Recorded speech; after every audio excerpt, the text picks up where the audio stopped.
سب ساتھیوں کو ہم اس مخیم میں خوش آمدید کہتے ہیں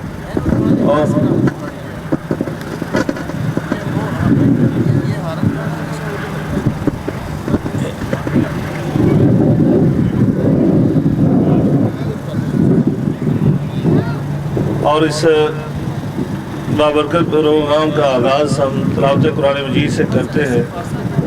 تلاوت کے لیے میں دعوت دیتا ہوں حافظ سید الرحاب بخاری کو کہ وہ مائک پر آئے اور تلاوت کی سعادت حاصل کرے۔ حافظ سید الرحاب بخاری۔ اعوذ باللہ من الشیطان الرجیم، بسم اللہ الرحمن الرحیم۔ یا ایہا الناس اعبدوا ربکم الذی خلقکم والذین من قبلکم لعلکم تتقون، الذي جعل لكم الأرض فراشا والسماء بناء وأنزل من السماء ماء فأخرج به ثمرات رزقا لكم فلا تجعلوا لله أندادا وأنتم تعلمون، وإن كنتم في ريب مما نزلنا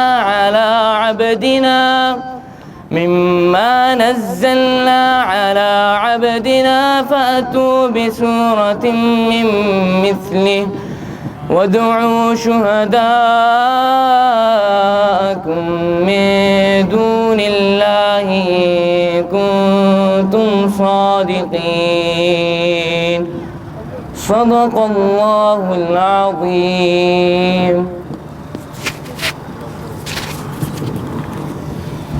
جزاکم اللہ خیرہ۔ اب میں تلاوت قرآن مجید کے لیے ہی دعوت دیتا ہوں حافظ محمد بن ابو بکر۔ حافظ محمد آپ کے سامنے آتے ہیں، تلاوت کی سعادت حاصل کرتے ہیں۔ اعوذ باللہ من الشیطان الرجیم، بسم اللہ الرحمن الرحیم۔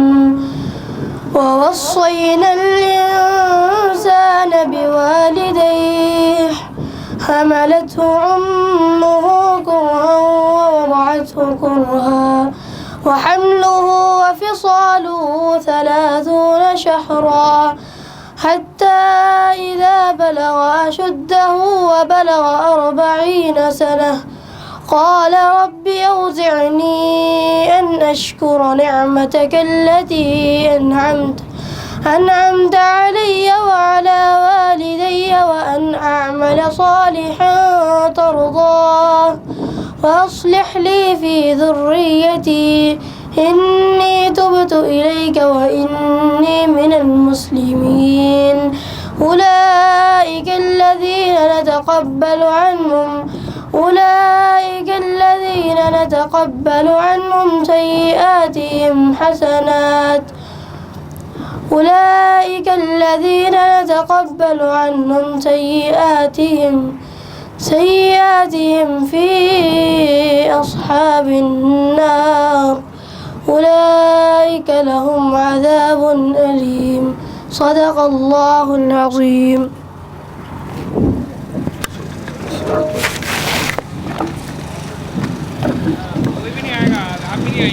بارک اللہ فیکم۔ میں اب انتہائی مختصر وقت کے لیے 2-4 منٹ کے لیے اپنے برادر قاضی عبدالرشید صاحب کو دعوت دیتا ہوں کہ وہ مائک پر تشریف لائیں اور استقبالیہ کلمات آپ کے سامنے پیش کرتے ہیں۔ قاضی عبدالرشید صاحب۔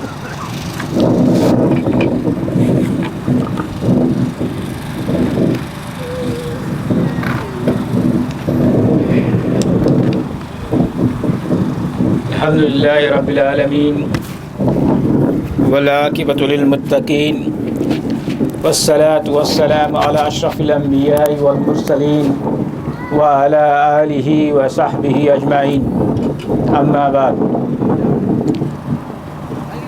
میں اللہ تعالیٰ کا سب سے پہلے شکر ادا کرتا ہوں کہ ان چھٹی کے دنوں میں اللہ تعالیٰ نے ہمیں توفیق دی کہ ہم یہاں جمع ہوں اور تفریح کے ساتھ ساتھ جو ہے دینی معلومات اور ہماری ساتھیوں کی تربیت کا کچھ پروگرام کریں. میں تمام ساتھیوں کا شکر گزار ہوں کہ انہوں نے اپنا وقت نکال کر اس تربیتی پروگرام کے لیے حاضر ہوئے، اور میں ہمارے تمام شیوخ جو یہاں موجود ہیں میں ان کا تہ دل سے شکر ادا کرتا ہوں کہ انہوں نے اپنا جو ہے بیزی شیڈول میں ہمارے لیے وقت نکالا. مقصد یہ ہے کہ آج ہماری جو ہے مرکز کے کارکنان جو ہیں فاحل مرکز کے اور ہمارے مرکزی ساتھی بھی جو ہے ان تمام کی جو ہے تربیت ہو. تو اس پروگرام کا مقصد ہے ہماری تربیت. تو اللہ تعالیٰ سے دعا ہے کہ اللہ تعالیٰ ہمیں جو ہے اس مقصد میں کامیاب عطا کرے اور ہمیں شیوخ سے ہم سے زیادہ استفادہ کرنے کی توفیق عطا فرمائے. تو میں بس اسی کے ساتھ جو ہے میں تمام ساتھیوں کا شکر ادا کرتا ہوں. آخر الدعوان الحمدللہ رب العالمین.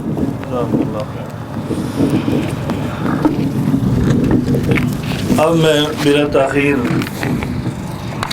دعوت خطاب دوں گا اپنے برادر مکرم فضیلت الشیخ عبدالخالق مدنی حافظہ اللہ تعالیٰ کو. وہ مائک پر تشریف لاتے ہیں اور آپ کے سامنے سیرت النبی صلی اللہ علیہ وسلم کی روشنی میں ایک داعی اور کارکن کا اخلاق کیسا ہونا چاہیے، تو اس موضوع پر انشاءاللہ العزیز وہ آپ کے سامنے اپنے خیالات کا اظہار کرتے ہیں. فضیلت الشیخ عبدالخالق مدنی حافظہ اللہ تعالی. بسم اللہ الرحمن الرحیم.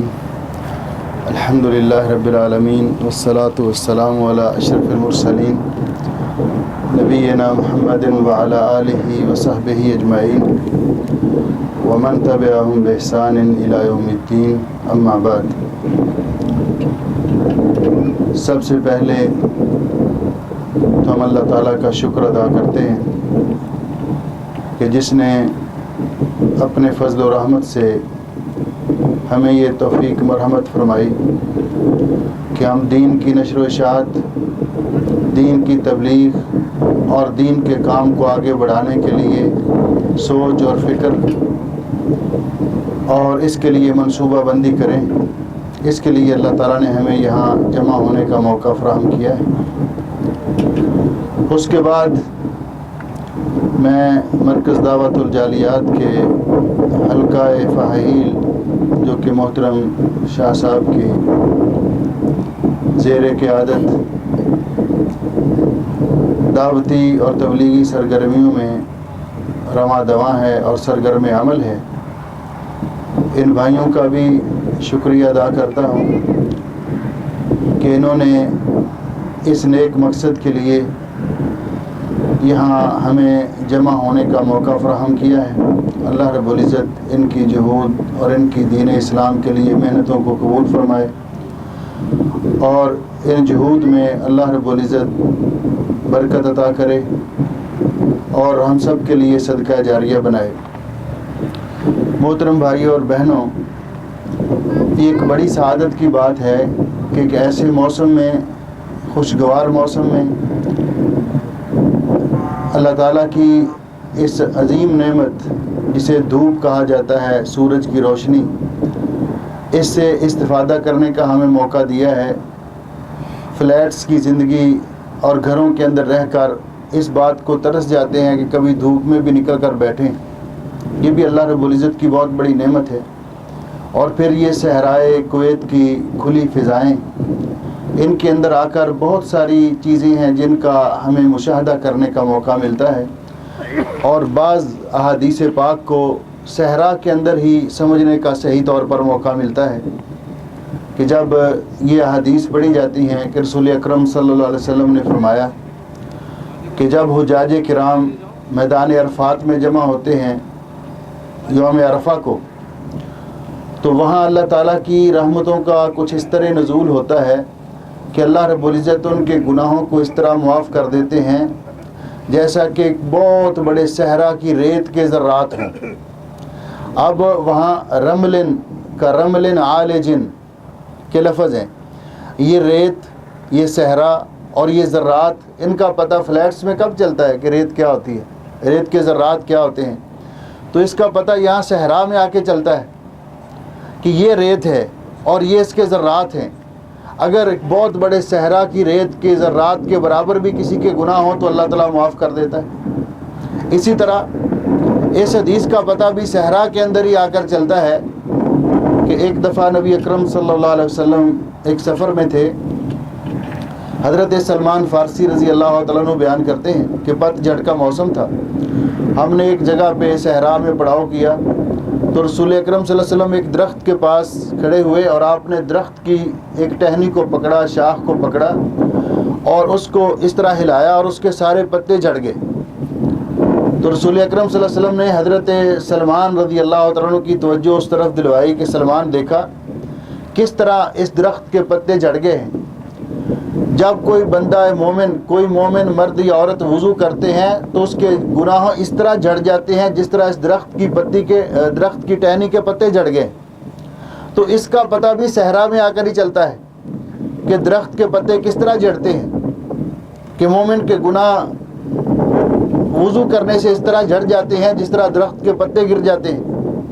تو یہ ساری، اسی لیے اللہ رب العزت نے ہمیں یہ حکم دیا ہے کہ کبھی کبھی زمین کے اندر نکل کے دیکھو، اللہ تعالیٰ کی قدرت کے آثار اور نشانات دیکھیے.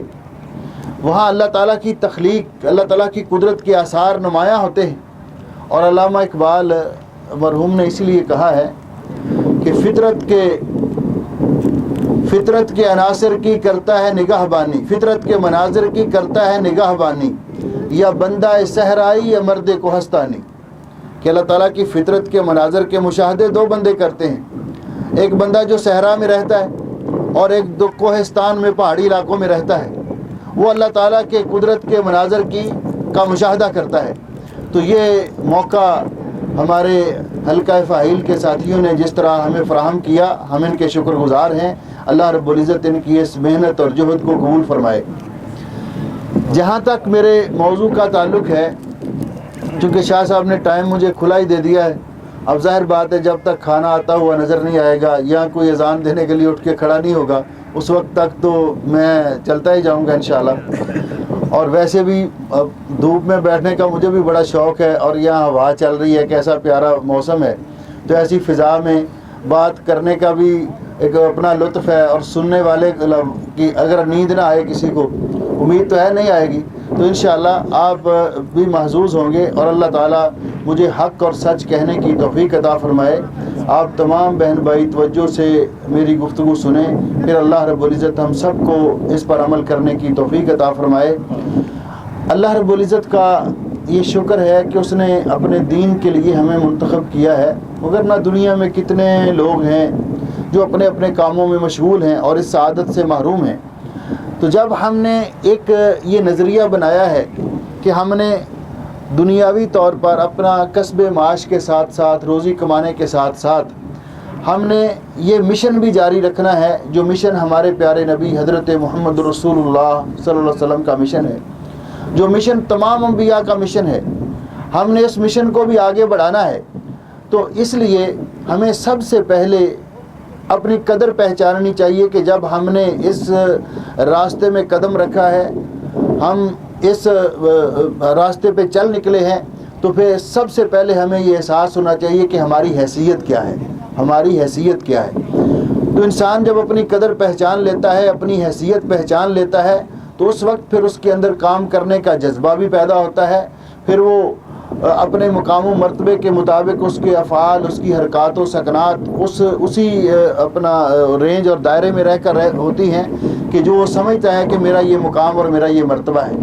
تو سب سے پہلے ہم دعوتی پروگرام کے تحت، مرکز دعوت الجالیات کا ہدف ہی یہ ہے، اغراض و مقاصد یہ ہیں کہ کتاب و سنت کی روشنی دنیا میں پھیلانا، رسول اللہ صلی اللہ علیہ وسلم کی دعوت اور پروگرام کو اس دنیا میں آگے بڑھانا، اور یہ پیغام کتاب و سنت کا عامت المسلمین تک پہنچانا. تو اس کے لیے سب سے پہلی چیز جو بنیادی ہے، کلید ہے، اور اس میں ایک مفتاح کی حیثیت رکھتی ہے، وہ یہ ہے کہ انسان کی نیت. سب سے پہلے کوئی بھی کام، کوئی بھی عمل بغیر نیت کے صحیح نہیں ہوتا اور قبول نہیں ہوتا. وہ عبادات ہوں، کسی قسم کا بھی انسان وہ کوئی کام سر انجام دے تو اس کے لیے سب سے پہلے نیت کی اصلاح ضروری ہے. اب اس کام کے لیے نیت کی اصلاح کا معنی کیا ہے؟ اور یہ اتنا مشکل مسئلہ ہے اپنی نیت کی تصحیح کرنا، نیت کی اصلاح کرنا، کہ علامہ ابن عبد البر نے یہ حضرت سفیان ثوری رحمۃ اللہ علیہ کا یہ قول ہے کہ نیت سے زیادہ، نیت کی اصلاح سے زیادہ مشکل کام میرے نزدیک کوئی نہیں. شیطان ورغلاتا ہے، شیطان بہکاتا ہے جگہ جگہ پہ. کبھی کوئی خطیب خطاب کرنا شروع کرے یا کسی بھائی کو اچھی طرح گفتگو کرنے کا سلیقہ آ جائے تو اس کے ذہن میں وسوسہ ڈالتا ہے کہ آپ کی بات کو تو لوگ بڑی توجہ سے سنتے ہیں، آپ تو بڑے خطیب ہیں، آپ تو یہ ہیں، آپ جاتے ہیں تو لوگ استقبال کرتے ہیں، آپ کی بات کو لوگ سنتے ہیں، دوسرے کی بات کو نہیں سنتے. اس کا مقصد کیا ہوتا ہے کہ کسی نہ کسی طرح یہ آدمی جو دین کی دعوت دینے کے لیے اس کے اندر اللہ تعالیٰ نے صلاحیت پیدا کر دی ہے، آ چکی ہے، اچھے طریقے سے لوگوں کو کنویس کر سکتا ہے، لوگوں کو اچھی طرح سے اپنی بات پہنچا سکتا ہے، کسی طرح اس کا عمل ضائع کر دیا جائے، برباد کر دیا جائے. تو سب سے پہلے جب ہم اس مشن کو ادا کرنے کے لیے نکلیں تو ہماری نیت یہ ہو کہ کوئی ہماری تقریر کو پسند کرے نہ کرے، کوئی ہماری تعریف کرے نہ کرے، کوئی ہماری بات کو سراہے یا نہ سراہے، کوئی ہماری بات سننے کے لیے شرح صدر کے ساتھ تیار ہو یا نہ تیار ہو، میں نے اللہ کی رضا کے لیے بات کرنی ہے. اور آپ نے یہ حدیث بارہا سنی ہے کہ حضرت عمر بن خطاب رضی اللہ تعالیٰ عنہ کی روایت ہے، بلکہ امام بخاری نے رحمۃ اللہ علیہ نے بخاری شریف میں پہلی حدیث یہی نقل کی ہے، انما الاعمال بالنیات، کہ اعمال کا دار و مدار نیتوں پر ہے. تو سب سے پہلے داعی کے لیے جو چیز ضروری ہے کہ وہ اس کی نیت کی اصلاح ہو. ہم جو بھی کام کریں، دیکھیے ایک بات ذہن میں رکھیے کہ ضروری نہیں کہ دعوتی کاموں میں، دعوتی پروگرام کے اندر آپ واعظ ہی کریں، آپ تقریر ہی کریں، بلکہ ایک مشن کے لیے جتنے لوگ جمع ہوتے ہیں وہ کسی طرح سے بھی اس میں پارٹیسپیٹ کریں، کسی طرح سے بھی اس میں حصہ لیں. مثال کے طور پر شاہ صاحب درس کے لیے تشریف لے جائیں، ان کے رفقائے کار یا آپ ساتھیوں میں سے کچھ لوگ اشتہارات لگائیں درس کے لیے، کچھ لوگ انفرادی طور پر لوگوں کو درس میں آنے کی دعوت دیں، کچھ وہاں اپنا لٹریچر اور پمفلٹ تقسیم کریں، کوئی مائک سیٹ کرے، کوئی کھانے کا انتظام کرے، کوئی گاڑیاں ان کو پارک کروانے کا انتظام کرے. یہ جتنے لوگ ہیں یہ سارے کے سارے ایک پروگرام میں شامل ہیں اور سب کو اللہ رب العزت اجر و ثواب میں شریک کرے گا. سب کو اللہ یہ ایک پروگرام ہے، اس پروگرام کے جتنے عناصر ہیں، بشرط یہ کہ نیت نیک ہو، بشرط یہ کہ نیت یہ ہو کہ ہم اللہ کے دین کے لیے کام کر رہے ہیں، ہم اللہ کے دین کی نشر و اشاعت کے لیے کر رہے ہیں. تو جس طرح بھی کوئی اس میں حصہ ڈالے گا. آپ نے یہ تو بارہا احادیث سنی ہوگی کہ رسول اکرم صلی اللہ علیہ وسلم نے فرمایا کچھ لوگ جو میدان جہاد میں نبی پاک صلی اللہ علیہ وسلم کے ساتھ تھے، کچھ لوگ جو ان کے ساتھ نہیں جا سکے اور وہ پیچھے مجاہدین کے جو لواحقین ہیں ان کے خورد و نوش کا، ان کی ضروریات کا انتظام کرنے والے، کچھ لوگ جو ان کے پاس انتظام کرنے کی بھی صلاحیت نہیں ہے، وہ ان کے لیے مجاہدین کے لیے دعائیں کرنے والے. تو رسول اکرم صلی اللہ علیہ وسلم نے فرمایا کہ قرآن پاک میں بھی اللہ رب العزت نے فرمایا کہ ایسے لوگ جو آپ کے ساتھ آ نہیں سکے، لمبے چوڑے سفر برداشت نہیں کر سکے، لیکن اللہ تعالیٰ نے اجر میں سب کو برابر کا شریک کیا ہے. اسی طرح اس میدان کے اندر، دعوتی میدان کے اندر جو سرگرمیاں، اسی طرح ہماری بہنیں جو اس کام کو سر انجام دیتی ہیں، اور اس وقت بالخصوص کویت کی سرزمین میں اگر ہماری بہنیں دعوت و تبلیغ اور کتاب و سنت کی نشر و اشاعت کے لیے کوشش کریں تو بہترین میدان ہے. یہاں جتنا ٹائم خواتین کے پاس ہوتا ہے، مرد حضرات کے پاس اتنا ٹائم نہیں ہوتا. یہ بچوں کو اسکول بھیج کر شوہر ڈیوٹی پہ چلے گئے، ان کے پاس فراغت ہے، یہ دین پڑھائیں، دین سکھائیں خواتین کو اور اپنے حلقے بنائیں. کیوں کہ ماں جو ہے الام مدرسۃ اذا عادت شعبا طیب العراقی، کہ اگر ماں کی ایک عورت کی اصلاح ہو جائے اور وہ اپنے بچوں کی اصلاح کرے تو پورا گھر سنور سکتا ہے.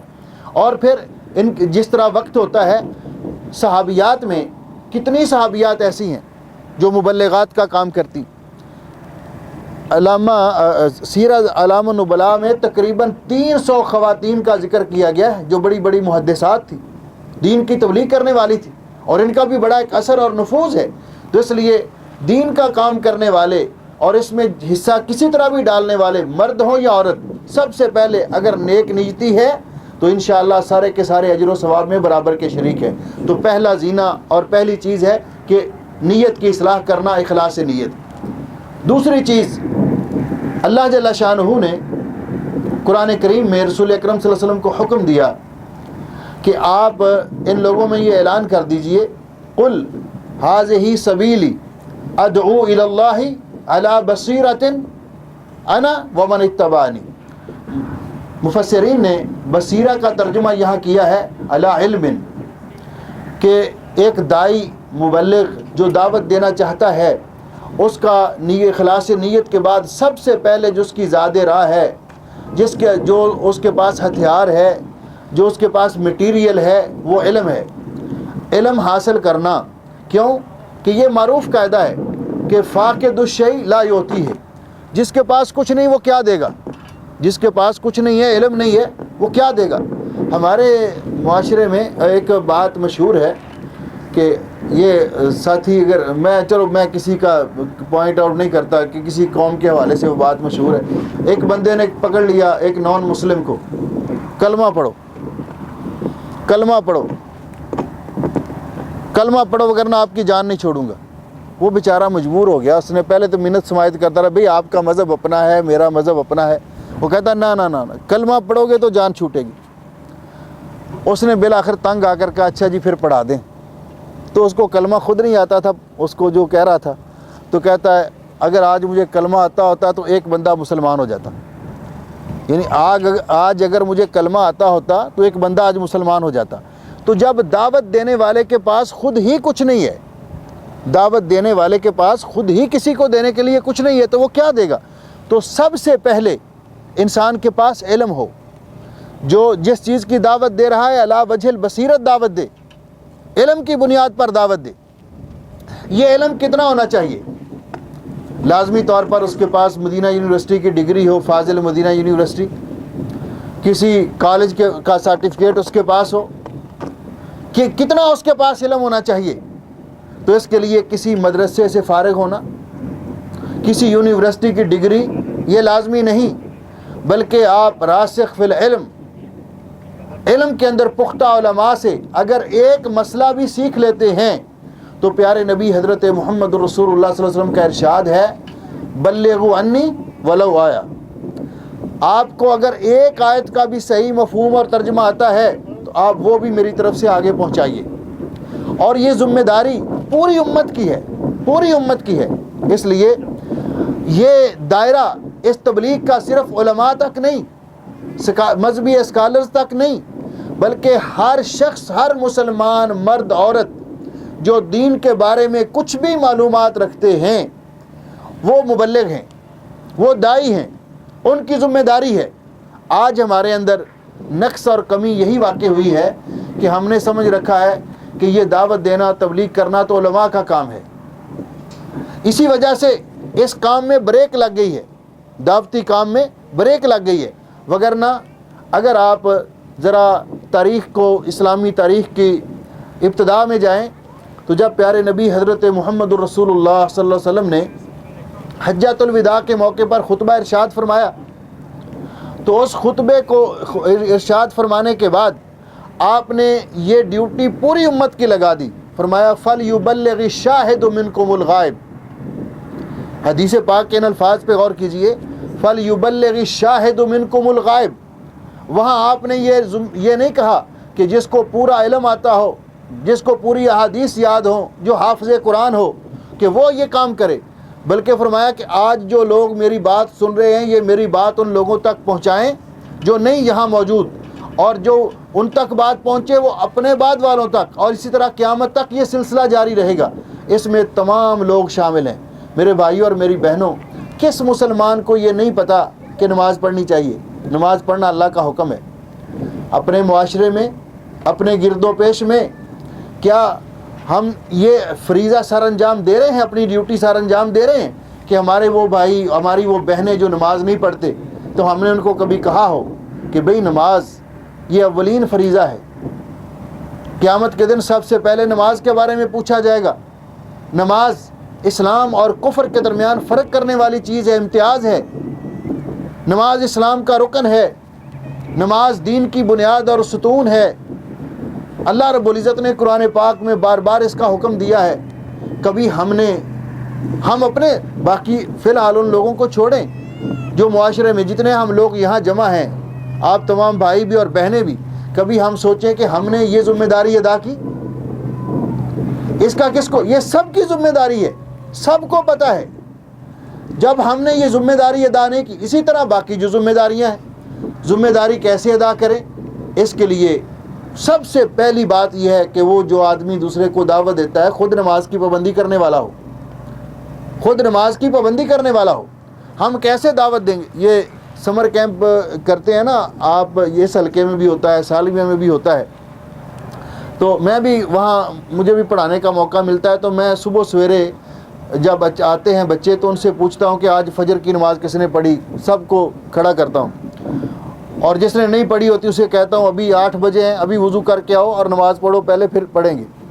تو میں ان سے جب کئی طلبہ سے جب پوچھتا ہوں کلاس میں کہ آپ نے فجر کی نماز کیوں نہیں پڑھی، آپ اٹھے کیوں نہیں تھے، تو ان کا سیدھا جواب ہوتا ہے، بچے سادہ ہوتے ہیں نا، وہ ہوتا ہے نا کہ ٹائٹل بچے سیاسی نہیں ہوتے، وہ کہتے ہیں کہ ہمارے ماما پاپا ہی نہیں اٹھتے، سیدھی سی بات کہ ابو امی نہیں اٹھتے۔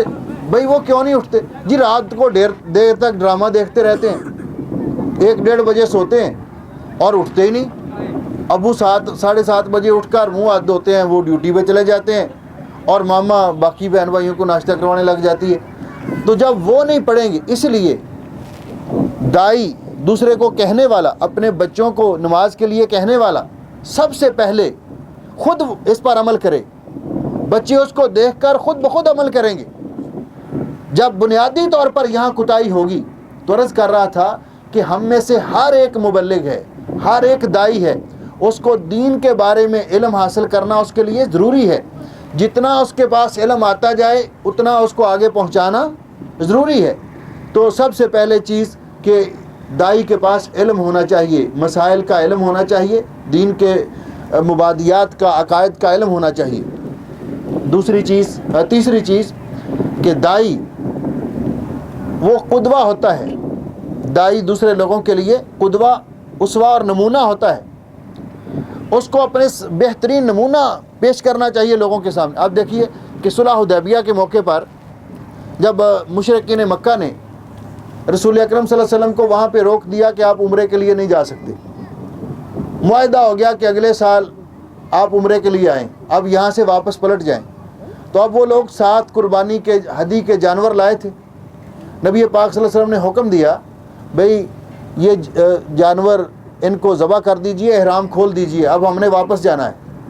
تو کوئی بھی تیار نہیں ہوا، آپ نے آرڈر دیا، تو نبی پاک صلی اللہ علیہ وسلم نے دیکھا کہ میں نے آرڈر دیا، صحابہ ہوتا ہے نا کبھی شاید چانس لگ جائے ان کے ذہن میں کہ جانے کا موقع مل جائے، کوئی بات بن جائے، تو رسول اکرم صلی اللہ علیہ وسلم ام المومنین سیدہ ام سلمہ رضی اللہ تعالیٰ عنہ کے خیمے میں گئے اور کہا کہ میں نے حکم دیا ہے لیکن اتنی دلچسپی نہیں تعمیل میں نے دیکھی۔ تو انہوں نے کہا جی اس کا ایک ہی حل ہے، آپ پریشان نہ ہوں، سب سے پہلے اپنا احرام اتاریے اور اپنا جانور ذبح کیجئے، پھر دیکھیے لوگ کیسے عمل کرتے ہیں۔ تو نبی پاک صلی اللہ علیہ وسلم نے ایسے ہی کیا، احرام اتارا، جا کر جو اپنا جانور ساتھ لائے تھے اس کو ذبح کیا، پھر دڑا دڑ صحابہ کرام نے بھی اس پر عمل شروع کیا۔ تو دائی جب ایک قدوہ اور نمونہ پیش کرتا ہے تو باقی لوگوں کے لیے عمل کرنا بھی آسان ہے اور ان کے اندر بھی عمل کرنے کا جذبہ پیدا ہوتا ہے۔ لیکن جب یہ لوگ سمجھتے ہیں کہ یہ مولانا صاحب ہمیں تو بہت دعوت دیتے ہیں، ہمیں تو بڑی ترغیب دلا رہے ہیں، صدقہ کرو، ہمیں چندہ دینے کی اپیل کر رہے ہیں، یہ کر رہے ہیں، وہ کر رہے ہیں، اور ہمیں کہتے ہیں جی کل پیر کے دن ہمارا اجتماع ہوگا، ہم سب روزہ رکھیں گے۔ تو جب دائی صاحب ہی درس دینے سے پہلے زور کے بعد پانی پینا شروع کریں گے تو لوگ کہیں گے اچھا ہمیں روزے پہ لگا دیا، تو خود مولانا صاحب کیا کر رہے ہیں۔ تو دائی کے لیے سب سے پہلے اسوہ اور قدوہ ہونا چاہیے، وہ خود اپنی مثال پیش کرے، خود اس پر عمل کرے اور لوگوں کو اس کی طرف دعوت دے، ایک اچھا نمونہ پیش کرے پیارے نبی حضرت محمد رسول اللہ صلی اللہ علیہ وسلم کی ذات اقدس کو۔ اسی لیے اللہ جل شانہ نے فرمایا لَقَدْ كَانَ لَكُمْ فِي رَسُولِ اللَّهِ أُسْوَةٌ حَسَنَةٌ، کہ رسول اکرم صلی اللہ علیہ وسلم کی ذات اقدس آپ کے لیے بہترین نمونہ ہے۔ چوتھی چیز جو ایک داعی کے لیے بہت ضروری ہے اور جس پر عمل کرنا کہ لوگوں کے ساتھ لوگوں کو دعوت دینے کا اسلوب ایسا ہو، ایسا پیارا اسلوب ہو اور لوگوں کے احوال اور ظروف کے پیش نظر ان کے لیے آسانیاں پیدا کرے، تدریجاً دعوت دے اور اس کے اندر لوگوں کے ساتھ نرمی، پیار اور محبت کا رویہ رکھے۔ تو دعوت کے اندر اسلوب دعوت کیسا ہونا چاہیے؟ آپ دیکھیے کہ اللہ جل شانہ نے قرآن کریم میں ہمیں یہ حکم بھی دیا، اعوذ باللہ من الشیطان الرجیم، ادع الی سبیل ربک بالحکمۃ والموعظۃ الحسنہ وجادلہم باللتی ہی احسن۔ اس آیت مبارکہ کا اسلوب دیکھیے، اس میں سامنے سے جن کو آپ دعوت دے رہے ہیں ان کے کیٹیگریز کے حساب سے اللہ رب العزت نے حکم دیا۔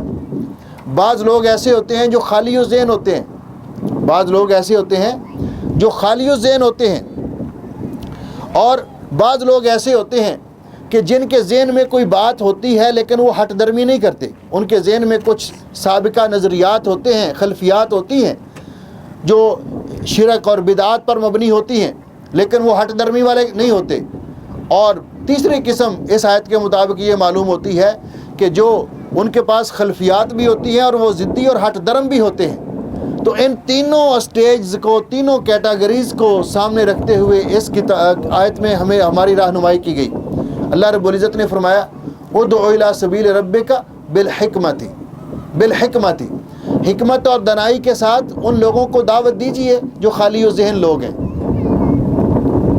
ان کی صورتحال کے مطابق، ان کے ظروف اور احوال کے پیش نظر ان کو دعوت دیجیے جو خالی و ذہن لوگ ہیں۔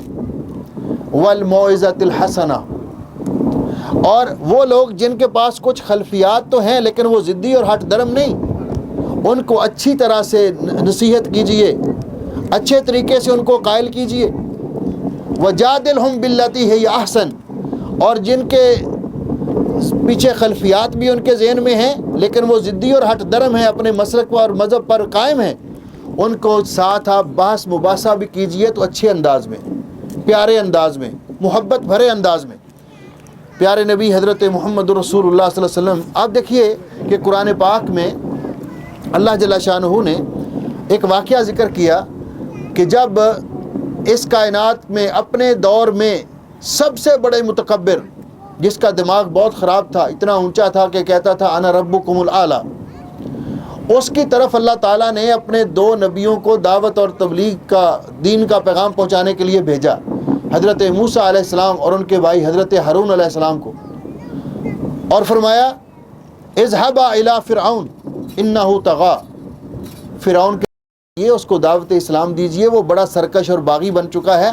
اور ساتھ کیا فرمایا قولا لہ قولا لینا، وہ خواہ کتنا ہی ضدی اور ہٹ درم کیوں نہیں، خواہ وہ کتنا ہی باغی کیوں نہیں، اس کو پیار اور محبت کے ساتھ اس کے ساتھ بات کیجئے، اچھے طریقے کے ساتھ اس کو بات کیجئے، شاید اس کی سمجھ میں بات آ جائے۔ شاید ہمارا اسلوب اس لحاظ سے بڑا افسوسناک ہے۔ میں آپ کو ایک واقعہ سناتا ہوں۔ میں مسجد الغانم میں جمعہ کا خطبہ دیا میں نے، تو میں نے اس جمعے کے خطبے میں ایک اپیل کی جو آج بھی یہاں کرنا چاہتا ہوں۔ میں نے کہا کہ بھئی آج مجھے کچھ ایسے نوجوان چاہیے، اپنے نوجوانوں میں سے بھی اور اپنی بہنوں اور بیٹیوں میں سے بھی کچھ ایسی بہنوں سے میرا مطالبہ ہے۔ ایک مطالبہ بھائیوں سے ہے، ایک بہنوں سے ہے۔ بھائیوں سے مطالبہ یہ ہے کہ کوئی نوجوان جو پہلے سنت نبوی کی اس زینت سے محروم ہے، رسول اکرم صلی اللہ علیہ وسلم کی یہ سنت ہے، یہ مردوں کی زینت ہے، یہ داڑھی مردوں کی زینت ہے۔ اور اما عائشہ رضی اللہ تعالیٰ عنہ فرماتی ہیں کہ پاک ہے وہ ذات، سبحان الذی زین الرجال باللحیٰ، کہ وہ پاک ذات ہے جس نے مردوں کو داڑھی کے ساتھ زینت بخشی ہے۔ اور پھر یہ داڑھی اللہ رب العزت نے اس کو مردوں کے لیے مختص کیا ہے، مردوں کے لیے۔ یہ مردوں کے چہرے پر آتی ہے، عورتوں کے چہرے پر نہیں آتی۔ یہ اللہ کا نظام ہے، فطرت کا نظام ہے۔ تو جن مردوں کے چہرے پر داڑھی آ گئی اور وہ اس داڑھی کو نہیں آنے دیتے، تو ہمارے شیخ القرآن فرمایا کرتے تھے، اللہ ان کی قبر پر رحمت فرمائے، مولانا محمد حسین شیخ پوری صاحب، کہ جو مرد داڑھی آتی ہے اس کو روکنا چاہتے ہیں، مڑوانا چاہتے ہیں، تو گویا کہ وہ کہتے ہیں میں او مائی داڑھی تو نہیں، تجھے مغالطہ لگا، میں وہ نہیں ہوں جو تو سمجھ کے آ رہی ہے، میرا تعلق دوسرے گروپ کے ساتھ ہے جن کو داڑھی نہیں آتی۔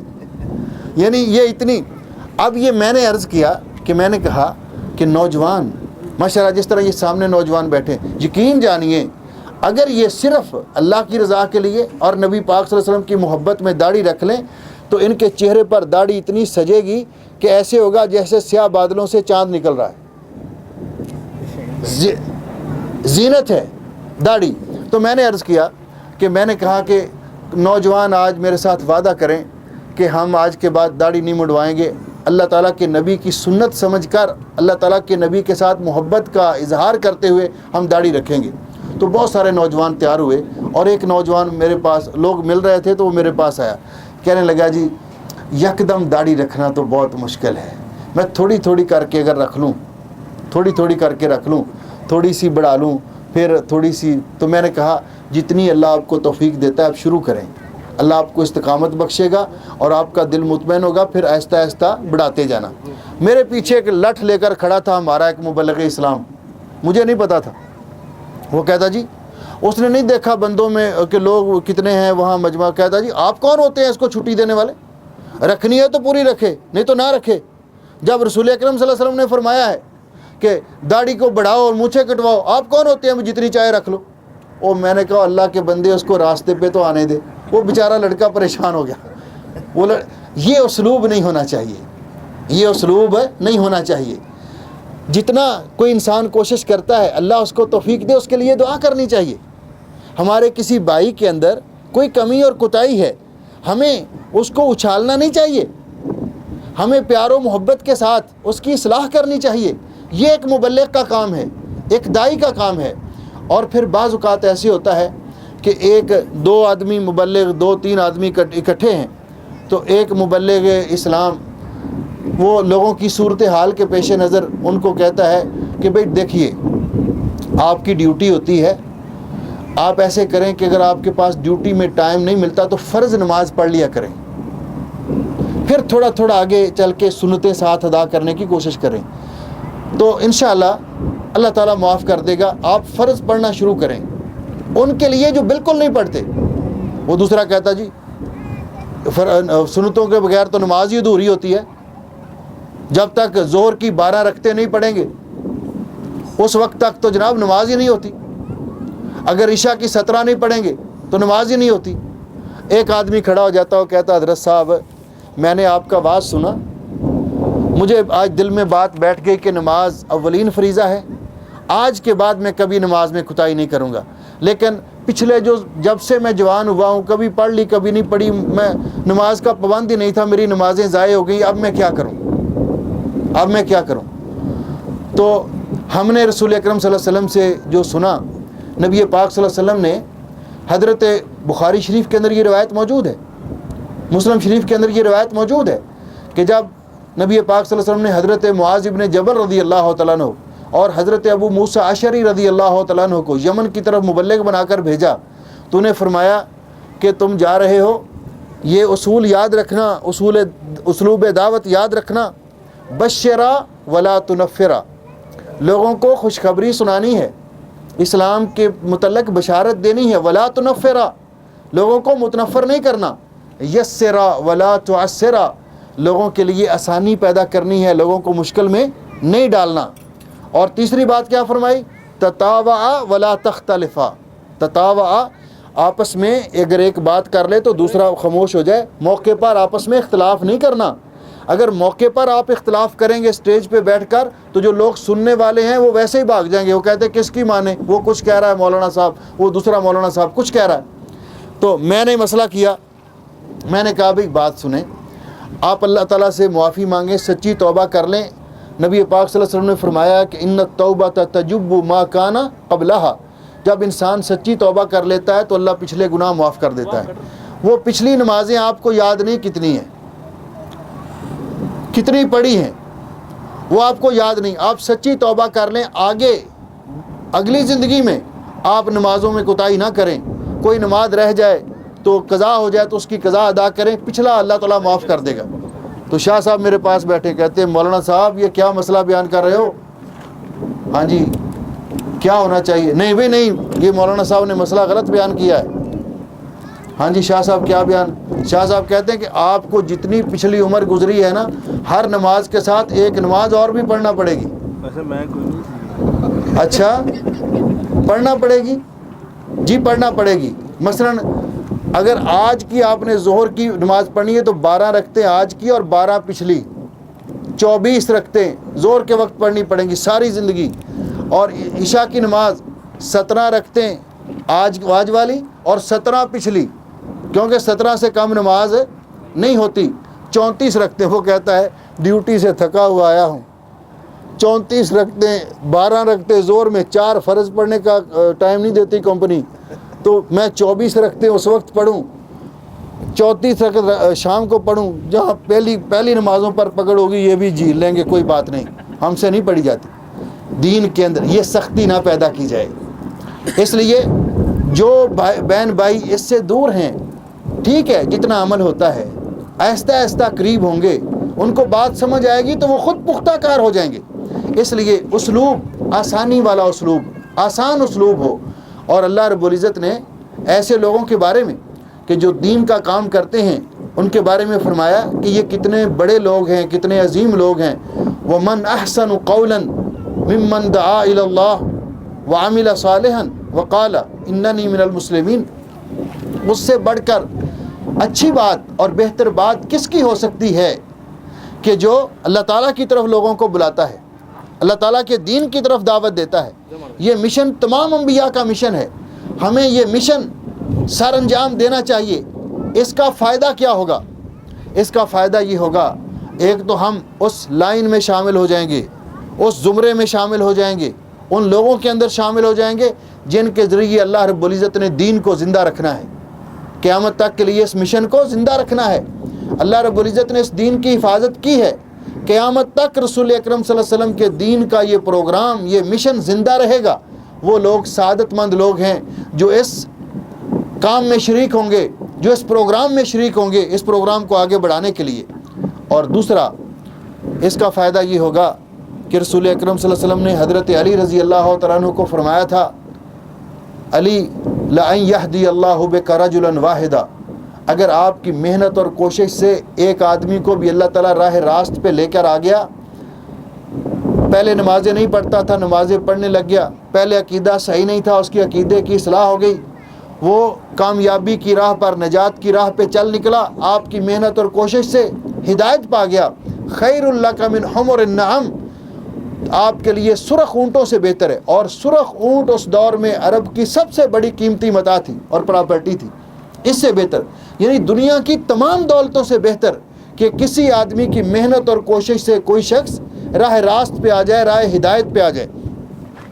آپ جانتے ہیں کہ یہ مشن چونکہ انبیاء علیہ السلام کا مشن ہے, اس کے اندر یہ برکات اور فوائد ہیں. یہ مشن, اس کو جاری رکھنے والے لوگ سعادت مند لوگ ہیں. ان کو اللہ رب العزت انہی کو موقع دیتا ہے جن کو اللہ تعالیٰ منتخب کر لیتا ہے, چن لیتا ہے.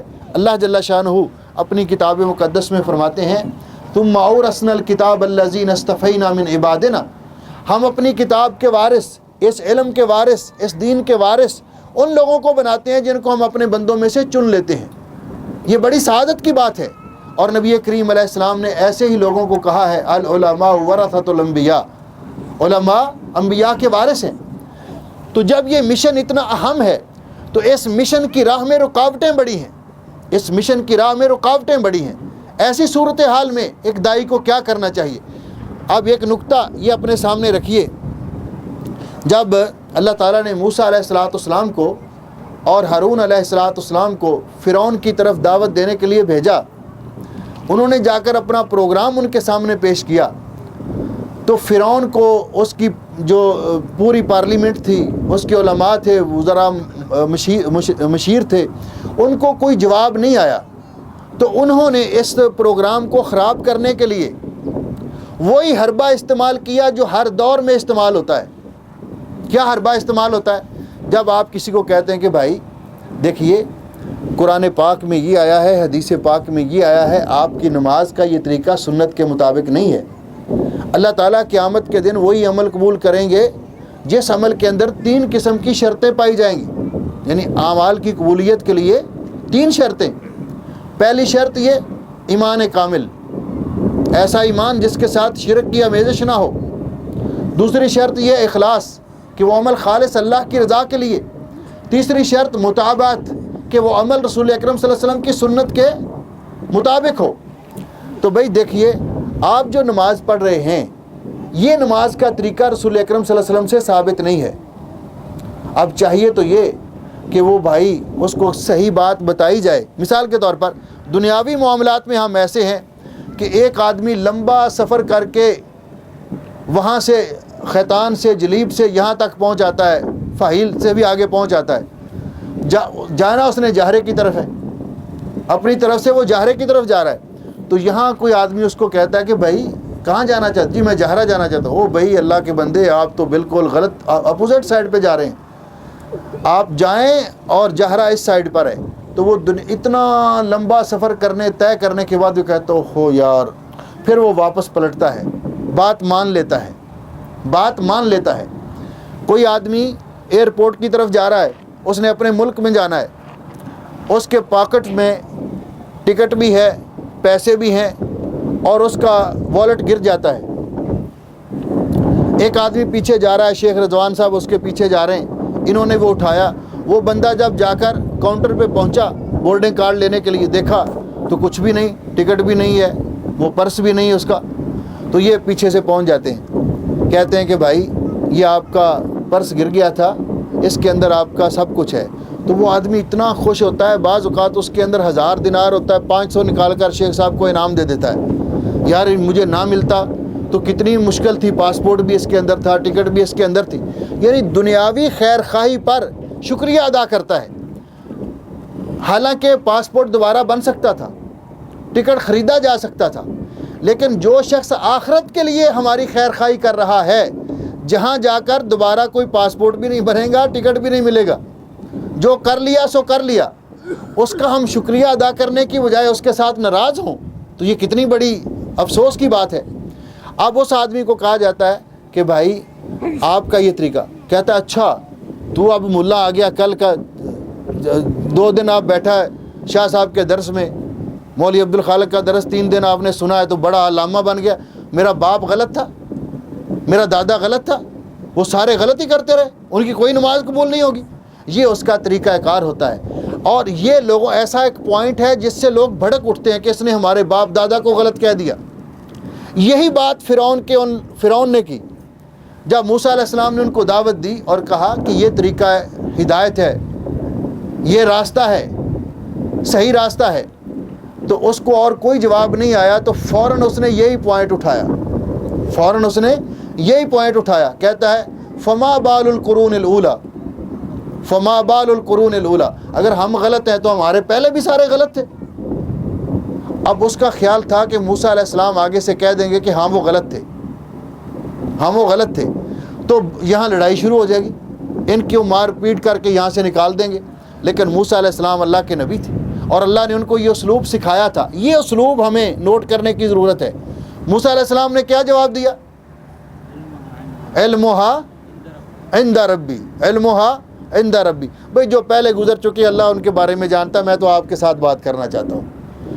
اب اگر کوئی کہے ایسے تو ہمیں کیا کہنا چاہیے؟ بھئی ان کو جتنا دین کا پتہ چلا تھا، انہوں نے نمازیں پڑھی، انہوں نے عمل کیا، اللہ قبول کرے گا۔ ہم ان کو ضروری نہیں کہ ہم ان کو جہنم میں داخل کر کے آئیں، ہم ان کو گمراہی قرار دیں۔ کیوں کہ یہ لوگوں کے لیے ایک بڑا مشکل پوائنٹ ہوتا ہے کہ کسی کے باپ کو غلط کہا جائے، کسی کے دادا کو غلط کہا جائے۔ بھئی ان کے پاس اتنا علم تھا، وہ کون سے اتنے پڑھے لکھے تھے؟ انہوں نے تو اسکول بھی نہیں پڑھا تھا، وہ تو قرآن بھی پڑھنا نہیں جانتے تھے۔ جتنا ان کو کسی نے بتایا انہوں نے عمل کیا، اللہ قبول کرے گا۔ لیکن جس کو پتہ چل جائے پھر وہ عمل نہ کرے تو یہ کوتاہی ہے۔ یہ غلطی ہے۔ لہٰذا دائی کو چاہیے کہ ایسا اسلوب اختیار کرے کہ پچھلے گڑے مردے نہ اکھاڑے، اور کسی کا جو مین لیڈر ہے جس کے ساتھ وہ عقیدت رکھتے ہیں اس کی اصلاح کی خاطر اس کو گالی نہ دے، اس کو برا بھلا نہ کہے، اس کو سر عام گمراہ قرار نہ دے۔ آپ نے قرآن پاک کا یہ اسلوب نہیں سنا؟ سورہ توبہ میں اللہ رب العزت فرماتے ہیں لا تسبوا الذین یدعون من دون اللہ فیسبوا اللہ عدوا بغیر علم۔ لوگ جن معبودان باطلہ کو پکارتے ہیں، ان کو مانتے ہیں، ان کی پرستش کرتے ہیں، آپ ان کو گالی نہ دو، برا بلا نہ کہو، کیونکہ تم ان کے جھوٹے معبودوں کو اگر برا کہو گے تو وہ جواب میں رد عمل کے طور پر، ریئیکشن کے طور پر تمہارے سچے الہ کے بارے میں غلط الفاظ استعمال کریں گے۔ اس لیے آپ کو ان کی اصلاح سے غرض ہونی چاہیے۔ دھیرے دھیرے پیار و محبت کے ساتھ ہم ان کی اصلاح کریں تو یہ دین کی دعوت آگے پھیل سکتی ہے۔ اس کے لیے جو اسلوب اور جو طریقہ ہم اختیار کریں، وہ اسلوب اور طریقے، وسائل اس وقت بہت زیادہ ہیں، ہمیں میسر ہیں۔ ان میں خطبہ جمعہ کا طریقہ ہے، اور خطبہ جمعہ کے اندر بھی خطیب کا اسلوب محبت بھرا ہو۔ ہمارا مرکز دعوت الجالیات کا جو اسلوب ہے، ہمارا طریقہ کار ہے، ہم کسی پر ہجوم نہیں کرتے، ہم کسی کو لتاڑنے کے، اس پر تنقید کرنے کے قائل نہیں ہیں۔ ہم پازیٹیو انداز میں، جس طرح رسول اکرم صلی اللہ علیہ وسلم کا انداز تھا، ہم کتاب و سنت کی دعوت کو پیش کرتے ہیں، اور اس بات کا اہتمام کرتے ہیں کہ ہماری دعوت کے دو ہی اصول ہیں، اللہ کا قرآن اور نبی کریم علیہ الصلوۃ والسلام کی صحیح حدیث۔ ہم ان دونوں کو، ہاں اگر کوئی سننے والا ہمارے سامعین میں سے، مخاطبین میں سے اپنے اشکال دور کرنے کے لیے ہم پر اعتراض وارد کرتا ہے، سوالات کرتا ہے، تو ہم اس کو دلائل کے ساتھ جواب دیں۔ ہمارے پاس پوری تیاری ہونی چاہیے۔ کتاب و سنت کے دلائل سے ہر داعی اور مبلغ کو وہی بات کہے جس کے بارے میں اس کو خود علم ہو، اس کے پاس معلومات ہو۔ اگر نہیں اس کے پاس معلومات، تو قرآن پاک میں اللہ رب العزت نے ہمیں یہ بتایا ہے کہ ہم اپنی طرف سے اٹکل پچو نہ لگائیں، اس کو اپنی عزت کا مسئلہ نہ بنائیں۔ ہمیں اگر نہیں کسی بات کے بارے میں پتہ تو ہم کہیں کہ ہم اپنے علماء سے پوچھ کر بتا دیں گے، ہم علماء سے پوچھ کر بتا دیں گے، مجھے اس کے بارے میں علم نہیں ہے۔ اگر کوئی پوچھتا ہے، اگر ہے تو اس کو بھرپور طریقے سے پیار و محبت کے ساتھ دوسرے آدمی تک پہنچانا چاہیے۔ امام مالک رحمۃ اللہ علیہ، ان کے پاس ایک آدمی آیا اقصی مغرب سے، اندلس سے بھی آگے، وہ حج کرنے کے لیے آیا، اور امام مالک رحمۃ اللہ علیہ کی مسند رسول اکرم صلی اللہ علیہ وسلم کی مسجد مبارک میں تھی، آپ حدیث پڑھاتے تھے۔ اس نے آ کر امام صاحب سے سوالات کیے، کئی سوالات کیے، بعض نے لکھا کہ 60 سوالات کیے۔ وہ سوالات لکھ اپنی قوم کی طرف سے، اپنے علاقے کی طرف سے لے کر آیا تھا۔ تو امام صاحب فرماتے لا ادری، جس کا جواب معلوم ہوتا بتا دیتے، اور جس کا جواب نہیں معلوم ہوتا فرماتے مجھے نہیں معلوم۔ تو وہ آدمی حیران ہو کر کہنے لگا، امام صاحب آپ اتنے بڑے عالم امام، میں کیا لوگوں کو جا کر بتاؤں گا کہ امام مالک نے کہا مجھے اس مسئلے کا پتہ نہیں؟ تو فرمانے لگے جاؤ ان لوگوں کو جا کر کہہ دو کہ مالک کہتا ہے کہ مجھے نہیں پتہ۔ اس میں اپنی توہین نہیں سمجھنی چاہیے، امانت ہے، دین امانت ہے۔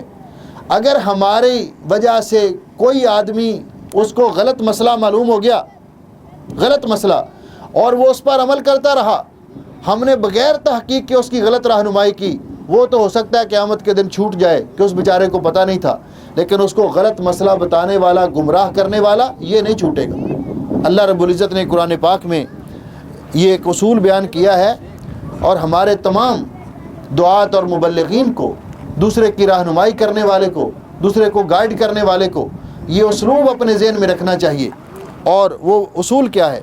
اللہ رب العزت نے قرآن پاک میں فرمایا لا تزر وازرۃ وزر اخری، لا تزر وازرۃ وزر اخری، قیامت کے دن جو کرے گا سو بھرے گا، کوئی بوجھ اٹھانے والا دوسرے کا بوجھ نہیں اٹھائے گا۔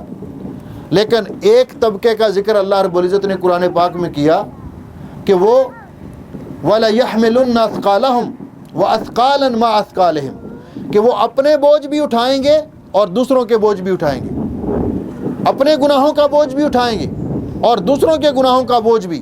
یہ کون لوگ ہیں؟ الذین یضلونہم بغیر علم، جو جہالت کی بنیاد پر، لا علمی کی بنیاد پر لوگوں کو فتویٰ دیتے ہیں اور خود بھی گمراہ ہوتے ہیں، ان کو بھی گمراہ کرتے ہیں، یہ دوسروں کے گناہوں کا بوجھ بھی اٹھائیں گے۔ ہر داعی اور مبلغ کو، دین کی دعوت دینے والے کو، دوسرے کی رہنمائی کرنے والے کو، اس کو یہ سوچنا چاہیے کہ میں جو بات کہہ رہا ہوں علی وجہ البصیرت کہوں، کسی کی غلط رہنمائی نہ کروں۔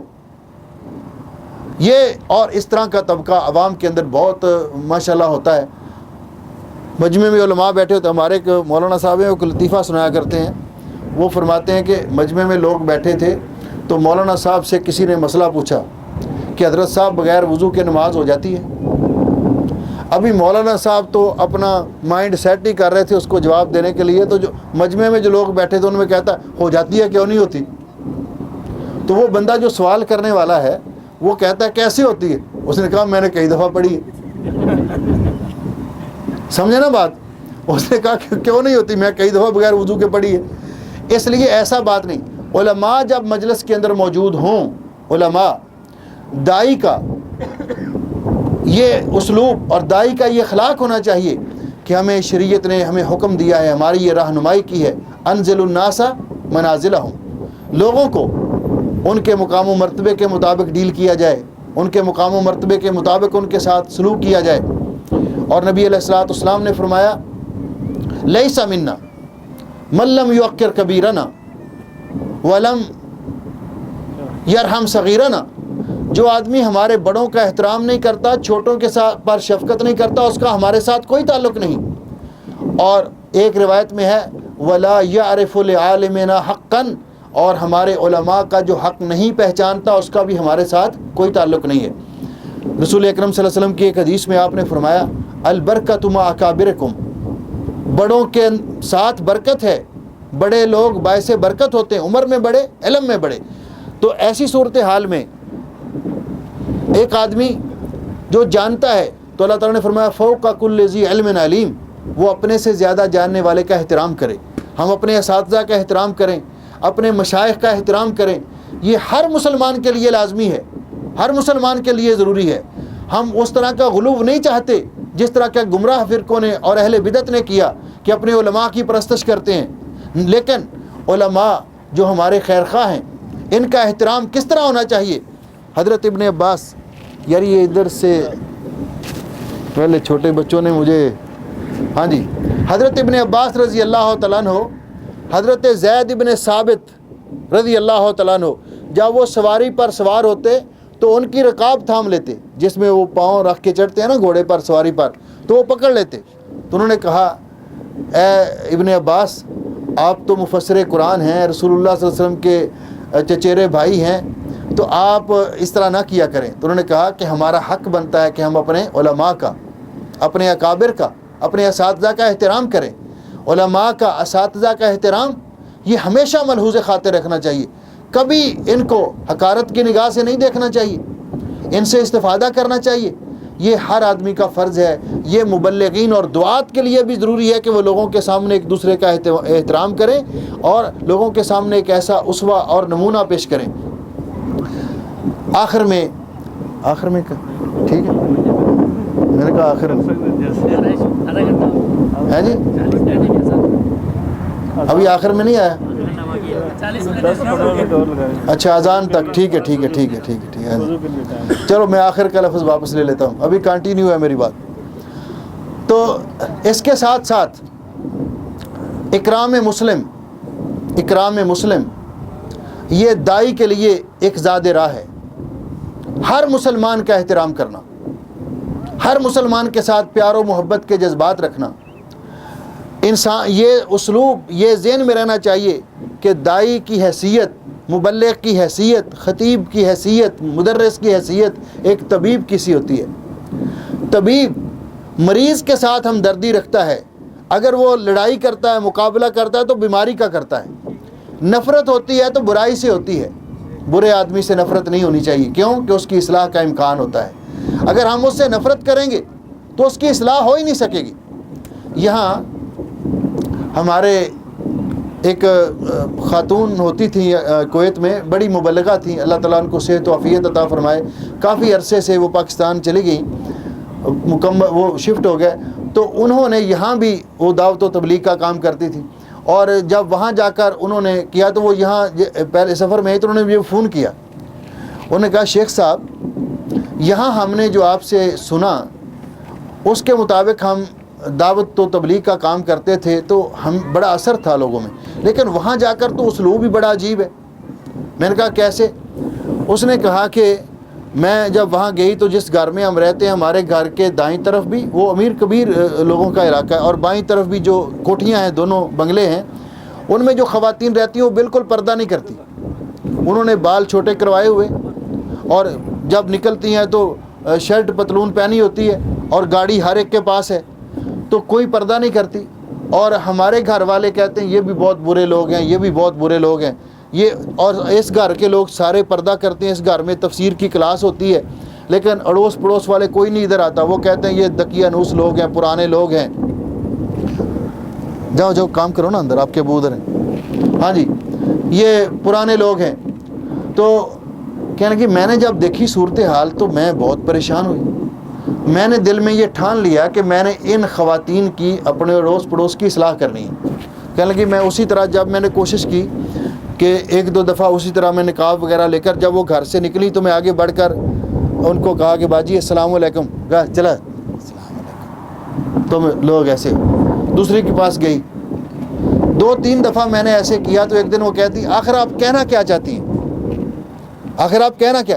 تو میں نے کہا کہ میں آپ بس سلام لینا چاہتی ہوں، آپ ہمارے پڑوسی ہیں اور ہم مسلمان ہیں، اسلام نے کہا کہ پڑوسی کو پڑوسی کے ساتھ اچھا سلوک کرنا چاہیے۔ اس نے کہا آپ اتنی اچھی کہاں سے آ گئی؟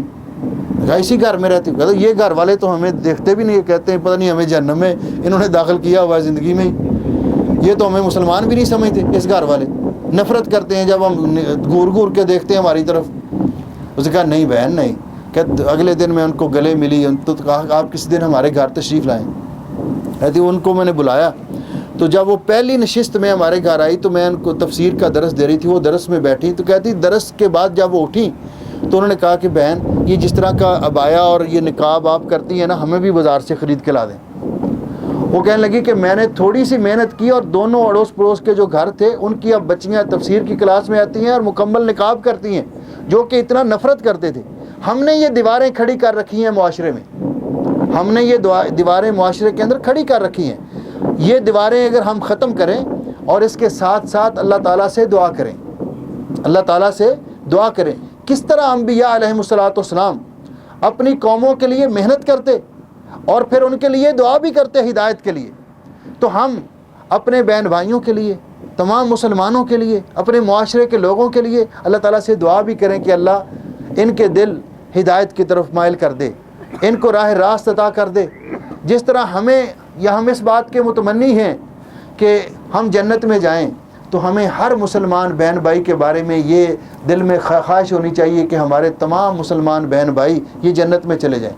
حقیقت یہ ہے کہ میرا تو دل اتنا وسیع ہے، میں کہتا ہوں یہ ٹرمپ، یہ اوباما، یہ سارے جتنے، اللہ ان کو مرنے سے پہلے اسلام قبول کرنے کی توفیق دے دے، یہ بھی جنت میں چلے جائیں تو ہمیں کیا اعتراض ہے؟ کیا خیال ہے؟ بجائے اس کے کہ ہم لوگوں کو نکالیں، یہ جو فتویٰ بازی ہے نا یہ ہمارے منہج میں نہیں، لوگوں کو جنت سے نکالنا اور جہنم میں داخل کرنا یہ ہمارے بس میں نہیں۔ میں ادھر خیتان میں درس دے رہا تھا تو ایک آدمی چلا گیا، ایک آدمی مجھے کہتا جی اس نے کئی لوگوں کے پیسے دینے تھے، وہ بھاگ کر چلا گیا، یہ پکا جہنم میں جائے گا۔ استغفر اللہ۔ میں نے کہا یار اس کا معاملہ اللہ کے ساتھ ہے، وہ پکا نمازی آدمی تھا، موحد آدمی تھا۔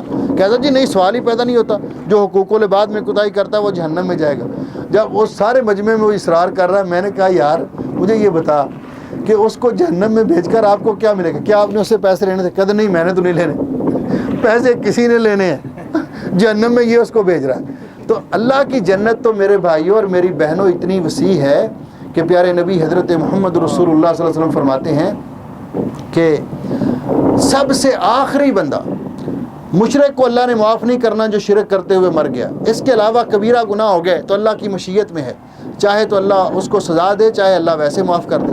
تو ایک آخری ایسا بندہ جس نے شرک نہیں کیا تھا، لا الہ پڑھ کر اس پر پکا رہا، لیکن اس سے بہت گناہ ہو گئے، جہنم میں جل جل کر کوئلہ ہو گیا، آخر میں اس کو جہنم سے نکالا گیا تو جب اللہ تعالیٰ اس کو نکالیں گے، رسول اکرم صلی اللہ علیہ وسلم فرماتے ہیں، تو اس کو جہنم سے باہر آتے ہی تھوڑے فاصلے پر ایک درخت نظر آئے گا، اس کی چھاؤں گھنی نظر آئے گی، اس کو کہے گا یا اللہ یہ جہنم کی گرمیوں کا مارا ہوا، وہاں سے جل جل کے گرمی کا ستایا ہوا، اس کو جب سایہ نظر آئے گا تو اللہ تعالیٰ سے کہے گا یا اللہ مجھے اس درخت تک بھیج دے، تیری بڑی مہربانی۔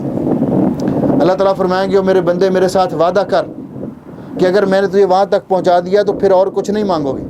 نہیں یا اللہ کچھ نہیں مانگتا۔ اب وہ وہاں پہنچا، اس چھاؤں کے نیچے دیکھا تو چشمہ ابل رہا تھا ٹھنڈے پانی کا، وہاں اس نے پانی پیا ٹھنڈا، سائے میں بیٹھا، وہاں نہایا، تھوڑا فریش ہوا، تو تھوڑے سے فاصلے پر ایک اور درخت اس سے بھی زیادہ گھنی چھاؤں والا اس کو نظر آئے گا، تو اس سے صبر نہیں ہو سکے گا، تھوڑی دیر صبر کرے گا کہ اللہ تعالیٰ کے ساتھ وعدہ کیا ہے، تو پھر کہے گا یا اللہ تیری بڑی مہربانی، اس درخت تک۔ تو اللہ تعالیٰ فرمائیں گے تو کتنا وعدے کی خلاف ورزی کرنے والا، ابھی تو نے وعدہ کیا تھا کچھ نہیں مانگے گا، تو وہاں تک چلا جائے گا، تو وہاں اس سے بھی زیادہ میٹھے پانی اور ٹھنڈے پانیوں کا چشمہ اس کے نیچے۔ جب وہاں پہنچے گا تو پھر عین جنت کے دروازے کے قریب اس کو ایک درخت نظر آئے گا، تھوڑی دیر صبر کرے گا، وہاں بھی اللہ سے وعدہ کرے گا کہ اس کے بعد کچھ نہیں مانگوں گا، پھر تھوڑی دیر صبر کرے گا تو وہاں یا اللہ اس درخت تک پہنچا دے۔ اب وہاں تک پہنچے گا، پھر اللہ تعالیٰ اس سے وعدہ لے گا، پھر اس کو جنت کا دروازہ کھولا جائے گا تو جنت کے اندر بہاریں نظر آئیں گی، رونقیں نظر آئیں گی، تو کہے گا یا اللہ یہاں تک تو پہنچ گیا ہوں، اب تھوڑا سا اس کے اندر بھی۔ تو اللہ تعالیٰ فرمائیں گے اور تو کتنا وعدے کی خلاف ورزی کرنے والا ہے، اچھا ٹھیک ہے تجھے جنت میں کتنی جگہ چاہیے؟ اب وہ پریشان ہوگا کہ جنت میں تو جا کے لوگوں نے قبضہ کر لیا ساری جنت پر، میں آخر میں جا رہا ہوں، مجھے کیا ملے گا؟ تو کہے گا یا اللہ تھوڑی سی جگہ بیٹھنے کے لیے وہاں مل جائے۔ تو اللہ جب جانے لگے گا تو اللہ تعالیٰ فرمائیں گے تجھے میں جنت میں اتنی جگہ الاٹ کرتا ہوں جتنی دنیا میں ایک بادشاہ کی حکومت تھی۔ پھر وہ جائے گا، اللہ فرمائیں گے اتنی اور عشرۃ امثالہ ہی، 10 مرتبہ اللہ فرمائیں گے جب آخری جنتی کو جنت میں اتنی جگہ ملے گی، یہ جگہ دینے کے بعد بھی جنت خالی رہ جائے گی اور اللہ رب العزت ایک جنت کو آباد کرنے کے لیے ایک نئی مخلوق پیدا کرے گا۔ تو جب جنت اتنی وسیع ہے تو ہمیں کیا پرابلم ہے کہ ہم کہیں تو نہیں جائے گا اور تو نہیں جائے گا، بلکہ ہم دعا کریں کہ اللہ تعالیٰ موت سے پہلے تمام مسلمان بہن بھائیوں کی عقائد کی اصلاح کر دے اور ایسے اعمال کرنے کی توفیق عطا فرمائے کہ جو جنت میں لے جائیں، اور جو دنیا میں کافر ہیں جیسے بھی ہیں آدم علیہ السلام کی اولاد ہیں، اللہ ان کو بھی مرنے سے پہلے اسلام کی نعمت نصیب کر دے اور یہ بھی جنت میں چلے جائیں، تو ہمیں تو کوئی اعتراض نہیں، داعی کو کوئی اعتراض نہیں ہونا چاہیے۔ ہماری تو کوشش یہ ہونی چاہیے کہ ہم لوگوں کو اسلام میں داخل کریں، نہ کہ فتوے لگا کر اس کو بھی نکال دیں جنت سے، اس کو بھی جنت میں داخل ہونے سے روک دیں، اور یہ ہمارے بس میں نہیں ہے، ہمارے اختیار میں نہیں ہے۔ اس لیے دعوت و تبلیغ میں محنت اور کوشش کے ساتھ ساتھ ہمیں دعا بھی کرنی چاہیے کہ اللہ رب العزت ہمیں بھی عمل کرنے کی توفیق عطا فرمائے اور ہمارے تمام مسلمان بہن بھائیوں کو عمل کرنے کی توفیق عطا فرمائے۔ اب آخر میں یہ بات، اب تو آخر کہہ سکتا ہوں، ہاں جی، اب آخر میں یہ بات کہنا چاہتا ہوں کہ میں نے جتنی گزارشات کی، ایک تو اللہ تعالیٰ سے ہم یہ دعا کریں کہ اللہ تعالیٰ ان پر غور کرنے کی، ان کو سمجھنے کی اور اس پر عمل کرنے کی ہم سب کو توفیق عطا فرمائے۔ دوسرا، آج سے ہم اپنے ذمے لے لیں کہ یہ مشن دعوت و تبلیغ کا ہم سب کا مشن ہے۔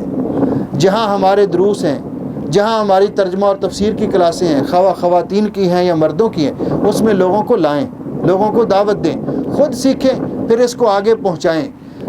جو لوگ ہمارے بھائی نمازوں سے دور ہیں، نمازوں میں سستی کر رہے ہیں، ان کو مسجد تک لائیں، جیسے بھی نماز پڑھیں ان کو پہلے مسجد تک لائیں۔ جب وہ آپ کے ساتھ مانوس ہوں گے، آپ کے پروگراموں میں آئیں گے تو خود اپنی نماز کی اصلاح کر لیں گے۔ پہلے دن نہیں کہ وہ اس نے آ کر نماز شروع کی، پہلے دن آپ اس کو کھینچ کے لائے، اس نے کہا اللہ اکبر، تو آپ نے کہا وہ اونچا کر، ہاتھ اوپر باندھ، اونچے کرو، وہ کہے گا اسی لیے لائے تھے مجھے وہابی بنانے کے لیے، اسی لیے کھینچ کے لاتے تھے۔ یہ نہیں ہونا چاہیے۔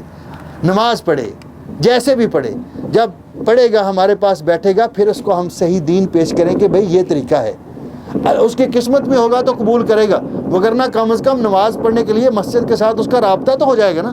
اس کے لیے ہمیں تمام بہنوں کو بھی اور بھائیوں کو بھی محنت کرنی چاہیے۔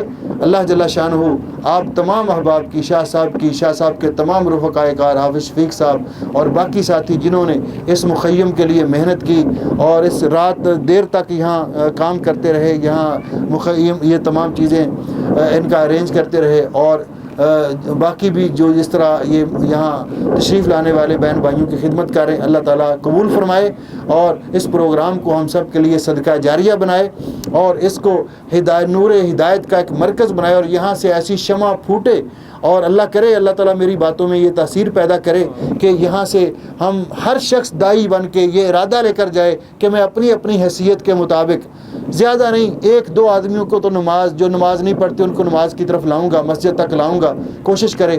اور اسی طرح آپ جانتے ہیں کہ ہمارا قرطبہ میں ماہانہ پروگرام بھی جمعرات کو آ رہا ہے، انتہائی مفید پروگرام ہوتا ہے، شاہ صاحب کا بھی وہاں درس ہے۔ آپ کی محنت کا سٹارٹ یہاں سے سمجھ لیں کہ ہر ساتھی جتنے یہاں موجود ہیں، فیملیز ہیں، کم از کم 1-2 ساتھیوں کو یا 1-2 فیملیوں کو تو قائل کر کے لائیں۔ تو آپ دیکھیں پیار و محبت سے جب قائل کریں گے تو یہاں سے آپ کا آغاز ہو جائے گا اور بات آگے بڑھ نکلے گی۔ اللہ تعالیٰ ہمیں عمل کی توفیق بخشے۔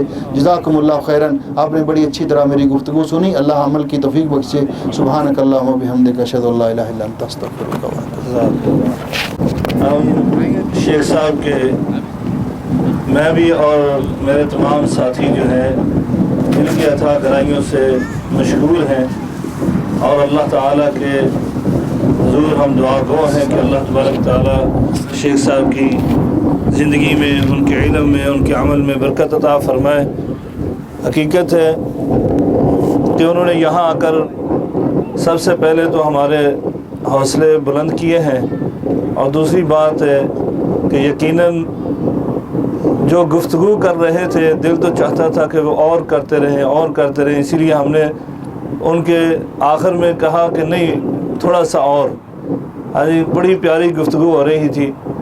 مجھے امید ہے کہ ہمارے تمام ساتھیوں نے اس سے بہت سے اسباق بھی حاصل کیے ہوں گے۔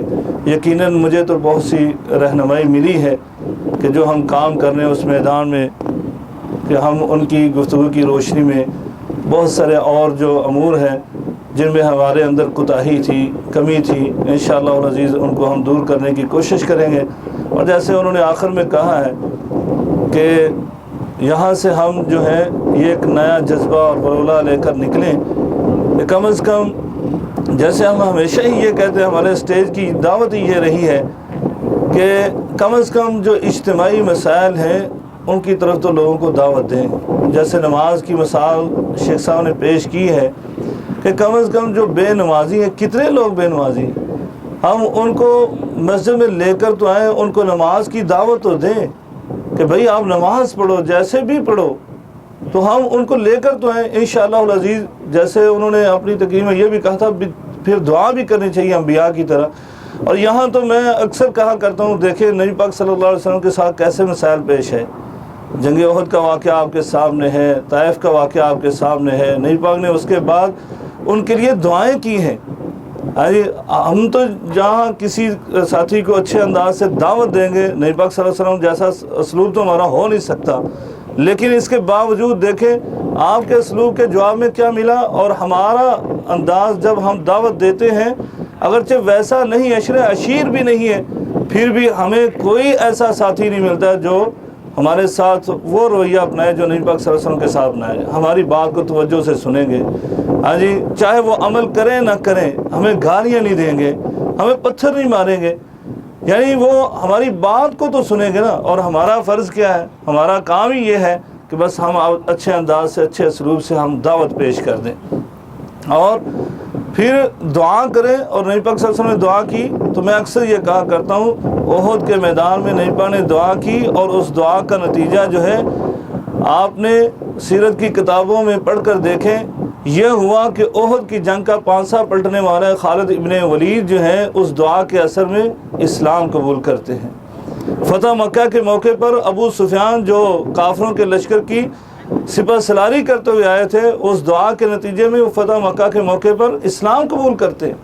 تو اس لیے ہم دعوت دیں اپنے بھائیوں کو اسلام کی طرف، اور پھر ان کے لیے دعائے خیر بھی کریں۔ یا اللہ ان کا شرح صدر فرما دے، ان کا دل کھول دے، ان کا سینہ کھول دے، اور یہ ہماری بات کو سن کر تیرے دین پر عمل کرنے لگ جائیں، اور اس حدیث کے مصداق ہم بن جائیں، من دل علی الخیر کفاعلہ، کہ جس نے نیکی اور بھلائی کا راستہ دکھایا وہ ایسے ہی ہے جیسے وہ خود عمل کر رہا ہے. اگر اس نے ہماری بات مان کر کوئی بھی چھوٹا سا عمل شروع کر دیا وہ کرتا رہے گا اور ہمیں اجر و ثواب ملتا رہے گا, اور یہ ایسا اکاؤنٹ کھلے گا کہ اللہ کی بارگاہ میں پھر اس کی اہمیت ہمیں معلوم ہوگی. تو بہرحال یہ شیخ صاحب کے انتہائی مشکور ہیں. اسی طرح ہمارے دوسرے شیخ ابو بکر صاحب وہ بھی تشریف لا چکے ہیں. تو انشاءاللہ ظہر کے بعد فوراً ہم ان کی گفتگو سنیں گے اور پھر اس کے بعد کھانا ہوگا, اور اس کے بعد پھر سے ہاں جی تھوڑی سی گیم ابھی کر لیں. میرا خیال تھوڑا سا نماز کو ہم لیٹ کر لیتے ہیں. ابھی کچھ ساتھی جو کھیلنا کھلنا چاہتے ہیں, کیونکہ ہم نے ظہر اثر کی نماز اکٹھی پڑھنی ہے, ہاں جی جمع کریں گے, تو اس لیے تھوڑا سا اس کو لیٹ کر لیں گے تو آپ اتنی دیر کھیل کھل سکتے ہیں. تو اس کے بعد یعنی انشاءاللہ جی ہمارے دوسرے شیخ بھی تشریف لا رہے ہیں, عبداللہ شاہد صاحب, تو وہ بھی گفتگو کریں گے. تو ہم یعنی کہ اس کے بعد کھانے کے بعد جو ہے ان کی گفتگو ہوگی, اور اس کے بعد چائے شائے کا دور چلے گا, اور آپ ساتھیوں کے سوال و جواب آپس میں ایک دوسرے کے ساتھ پھر ہم انشاءاللہ العزیز اس پروگرام میں کریں گے. تو یہ انشاءاللہ العزیز اللہ سے ہم دعا کرتے ہیں کہ اللہ تعالیٰ آپ سب ساتھیوں کی محنت کو قبول فرمائے, اور شیوخ جو یہاں پر تشریف لا رہے ہیں اللہ تبارک و تعالیٰ ان کی زندگی میں, ان کے عملوں میں, ان کے علموں میں برکت عطا فرمائے. جزاکم اللہ خیر. السلام علیکم ورحمۃ اللہ.